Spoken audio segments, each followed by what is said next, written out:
Subscribe করুন গল্পের বাজার আর মিস করবেন না একটাও গল্প। একজন লোক দক্ষিণমুখে রাতের বেলায় একটি নদীর ধারে দাঁড়িয়ে আছে। সে চুপচাপ আকাশের দিকে তাকিয়ে থাকে, তারপর আস্তে আস্তে হেঁটে তার বাড়ির দিকে এগিয়ে যায়। এ কি গো গীতা, কোথায় গেলে? জলদি করে দুটো খাবার নিয়ে এসো তো। সকালবেলা না খেয়ে জমিতে কাজ করতে গেছিলাম, এখন যে পেটের ভেতরে ঠুঁটো দৌড়াচ্ছে, উফ, আর ভালো লাগছে না গো। গীতা লাঠি হাতে বেরিয়ে আসে। এই নাও লাঠি, এই লাঠি দিয়ে তোমার পেটের ছুঁচোটাকে মেরে ফেলো তো দেখি। ওটা না মারলে তো তোমার আরো ক্ষতি করবে গো। হায় রে পোড়া কপাল, এ আমি কাকে বিয়ে করেছি গো? শেষে কিনা একটা বোকা বউ নিয়ে নিজেই কুড়ুল মারছি। এই বোকা বউকে নিয়ে কিভাবে সংসার করব কে জানে। আমি আবার কি করেছি? তুমি তো বললে ছুঁটো দৌড়াচ্ছে পেটে। আমি তাই তোমার ভালোর জন্য লাঠি এনেছি। চলো একেবারে মেরে ফেলো ছুঁটোটাকে। লাঠি দিয়ে আমার পেটে ছুঁচো মারতে হবে না, বরং ওই লাঠি দিয়ে আমার মাথায় দাও, আমি মরে যাই। আমি কথার কথা বলেছিলাম, আর তুমি সেটা সত্যি ভেবে লাঠি নিয়ে এসেছো। আমি আর এই বাড়িতে থাকবো না। এই বৃষ্টিতে যাচ্ছ? অন্তত ছাতাটা নিয়ে যাও। রাখো তোমার ছাতা, খিদের জ্বালায় পেট ভাজা ভাজা হচ্ছে, আর তুমি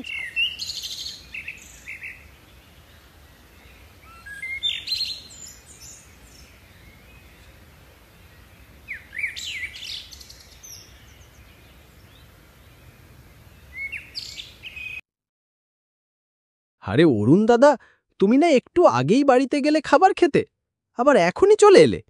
বলো, কি আর বলবো দাদা, এই গীতাকে বিয়ে করে একেবারে সর্বনাশ করেছি। আমি বলেছি পেটে ছুঁচো দৌড়াচ্ছে, আর সে কিনা আমার জন্য লাঠি এনেছে ছুঁচো মারতে। কি বলছো? এরকম বোকা কেউ হয় নাকি?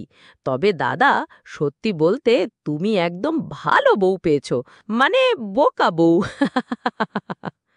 হাসো হাসো, তোমারও যখন এরকম বউ হবে তখন বুঝবে সংসার করতে বড় কি একটা জ্বালা। রুই মাছ দাও তো, আজ পেট ভরে রুই মাছ ভাত খাবো। একটা বড়টা আছে 10 টাকায়, আর ছোটটা 2 টাকা। কোনটা দেব? বড়টাই দাও, ছোট মাছ খেতে ভালো লাগে না। গীতা, এই নাও রুই মাছ, দেখে শুনে ভালো করে রান্না করো, বুঝেছ? ঠিক আছে, আপনি নিশ্চিন্তে থাকুন। আমি রুই মাছটা দেখেও শুনেও রান্না করব। ও মা, আমি তো না দেখেই মাছ ভাজতে বসে গেছি। উনি তো বলেছিলেন দেখে শুনে রান্না করতে। এখন থেকে আমি সারাক্ষণ তাকিয়ে তাকিয়ে রান্না করব, একটুও চোখ ফেরাবো না। ওগো গীতা, ভাত কই? তুমি তো শুধু মাছ রান্না করেছ। আরে, তুমি তো বললে রুই মাছ দেখে শুনে রান্না করো। আমি তো ভাত না রান্না করে শুধু মাছকেই দেখতেছি আর শুনতেছি। মেয়ে, আমি এলাম।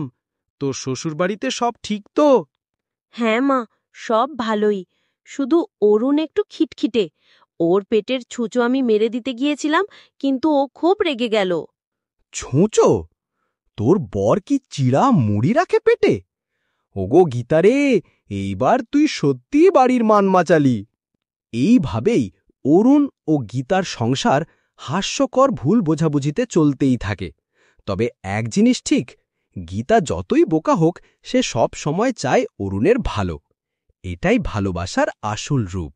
সাবস্ক্রাইব করুন গল্পের বাজার আর মিস করবেন না একটাও গল্প।